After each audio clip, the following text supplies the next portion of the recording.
President William Samoei Ruto's remarks on the ongoing war in the DRC that made the DRC population so angry to an extent that the Kenyan Embassy was one of the embassies that were touched.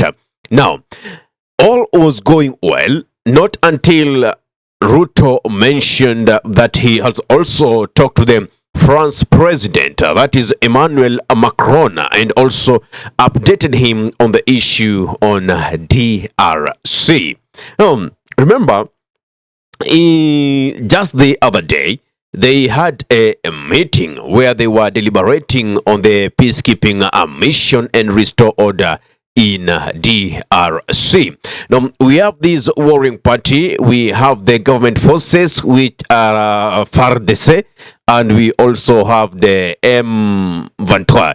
That is the MV23 and the FARDC. Those are the forces. So FARDC are the military for the government military. Then we have whom you call rebels, but for me, I don't want to refer to them as rebels, but liberators. M23, M23. 23 in French is 23. Now, before I went into this, because I really can't go into details because I don't have full information and I don't like dealing in rumors. Now, I want to take you back to Burkina Faso about now who's the president is Ibrahim Traore. Ibrahim Traore, when he took over power and overturned the then government, they were also named as rebels. And you see, the SADC, just wanted to come around the African Union and we have to restore order in Burkina Faso. Now, the funny bit is here. You will ask yourself, why were the Burkinabe so happy about the army led by Ibrahim Traore taking over power? And as you know, right now, there has been a tremendous transformation in that country with regards to health and agricultural sector, to an extent whereby if you want to do agriculture, the government of Ibrahim Traore will absolutely aid you, give you subsidized fertilizer completely. You'll not pay for it. The tractors will be there to help you mow the land until the land in preparation for planting, also cultivation and harvesting, because our country's resource is as good as having enough food, enough agricultural produce that can steer the country. Now, he began being called a dictator, and I saw an interview the other day about him being asked when is he leaving power, is it a priority or not. But remember, after 3 months, that is the 90 days, Ibrahim Traore wanted to release power and go back to the democracy and have elected leaders. But the Burkinabe, went on the streets and told Traore, please stay there, because the persons whom you want to give this power to or you want us to elect might just take us back where we were from. We are happy with you where you are. What if democracy is just a scam? Now, back to the DRC, Republic Democratic du Congo, the Democratic Republic of Congo. Now, as we know, the M23 have already taken control of Goma. Yeah. And we could see the Congolese celebrating in Goma, happy about the M23 taking over and securing that area, and they want to secure other areas. Why is it that certain people are calling these rebels? Because in their home, they're being celebrated. Outside, they're being called rebels. DRC is so rich in minerals, and to be very specific, very rich in terms of gold. So the war that has always been there has been to steer war, while the West still these gold, takes it to their countries, process it, and now resell it back to other countries. So who are benefiting? A few leaders who are so corrupt and don't have the interest of the people within their heart, and leaders in the West. So for a very long time, West governments have wanted to take control over African governments, yet they don't know that the African problems require African solutions. The way they lead over there, they cannot lead over here. And that is why they are using certain leaders to make sure that their agenda is fixed unto the people of Africa. And now this is where William Samoei Ruto gets into. What business did Ruto have to brave Emmanuel Macron on DRC issue? And that is the even biggest reason. As much as he says there was commitment, the president of DRC never attended that peacekeeping meeting. Where Kagame was, president of Tanzania, Samia Suluhu was, Kenyan President William Samoei Ruto was. And for other factor, you see, there are rumors going that maybe Rwanda is funding M23, which the president of Rwanda, Paul Kagame, did refute.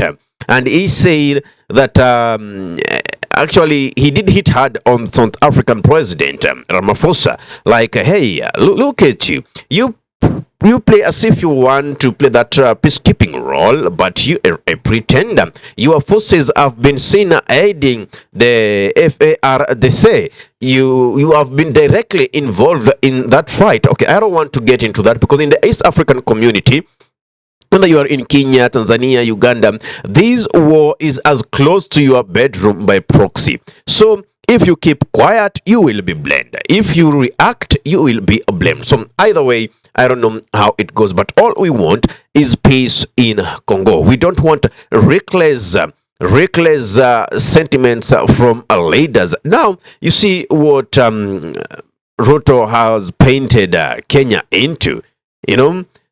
If you want to know the status or how do you call them, where we are at a point as a country, the remarks given by the head of state makes sure or actually refers to the status or where the countries stand on. So by President William Samoei Ruto making such remarks is like, Kenya, as Kenyans, we are doing 1, 2, 3. So it won't augur well if the persons receiving this message decode it in a very negative way. And in this case, people are trying to wash away the colonial cronies. They're trying to wash away those colonial mindsets. And here you are telling us you called so and so. What for? What for?